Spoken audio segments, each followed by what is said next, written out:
42,500 টাকা দিয়ে গরুটি কিনেছিলাম বেশ কিছুদিন আগে। গরুকে খড় দিতে দিতে কয়েকজন ভাই অনেক দূর থেকে আসছে আমার খামারে কোয়েল পাখি নেওয়ার জন্য। তাদেরকে কেউ হয়তো বলছে আমি নাকি কোয়েল পাখি বিক্রি করি, তবে আমি কিন্তু এখনো কোয়েল পাখি বিক্রি করি না। তারা অনেক দূর থেকে আমার খামারে কোয়েল পাখি নিতে আসছে, তবে আমি কোয়েল পাখি দিতে পারি নাই। এর জন্য আমার নিজেরই খারাপ লাগছে। তবে আমি তাদেরকে একেবারে হতাশ করি নাই। আমি তাদেরকে বলেছি আপনারা ঈদের পরে আসেন, ইনশাল্লাহ আমি তখন আপনাদেরকে কোয়েল পাখি দিতে পারবো। তাদের সাথে কথাবার্তা বলে তাদেরকে বিদায় দিয়ে একটি সুপারি গাছ চিরে কয়েকটি চটা বানালাম। আমাদের এখানে এগুলাকে চটা বলে, হয়তো আপনাদের অঞ্চলে এগুলাকে অন্য নামেও বলতে পারে। গরু এবং ছাগলকে কাঁচা ঘাস খাওয়ানোর উদ্দেশ্যে আমি যে কিছুদিন আগে একটি জমিতে ঘাস রোপণ করেছি, সেই জমিতে বেড়া দিতে হবে। কারণ সেই জমিটি আমার বাড়ি থেকে বেশ কিছু দূরে হয় সবসময় কিন্তু জমির দিকে খেয়াল রাখা যায় না।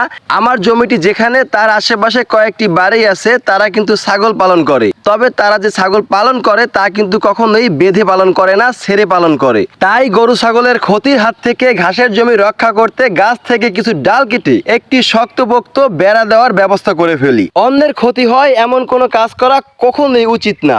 আপনি গরু ছাগল পালন করবেন ভালো কথা, তবে খেয়াল রাখবেন আপনার গরু ছাগল দ্বারা যেন অন্যের কোনো ক্ষতি না হয়। সুপারি গাছ দিয়ে শক্তপোক্ত বেড়া দেওয়ার পরেও আবারও কিন্তু নেট দিয়ে বেড়া দিয়ে দিয়েছিলাম, যাতে কোনোভাবেই ছাগল প্রবেশ করতে না পারে। কারণ এই নতুন ঘাসের জমিতে ছাগল প্রবেশ করলে একেবারেই ধ্বংস করে দিবে। সবাই আমার জন্য দোয়া রাখবেন, আল্লাহ তাআলা যেন আমাকে সুস্থ রাখে এবং আমার সকল কাজে বরকত দান করে। সবাই ভালো থাকবেন, সুস্থ থাকবেন। আল্লাহ হাফেজ।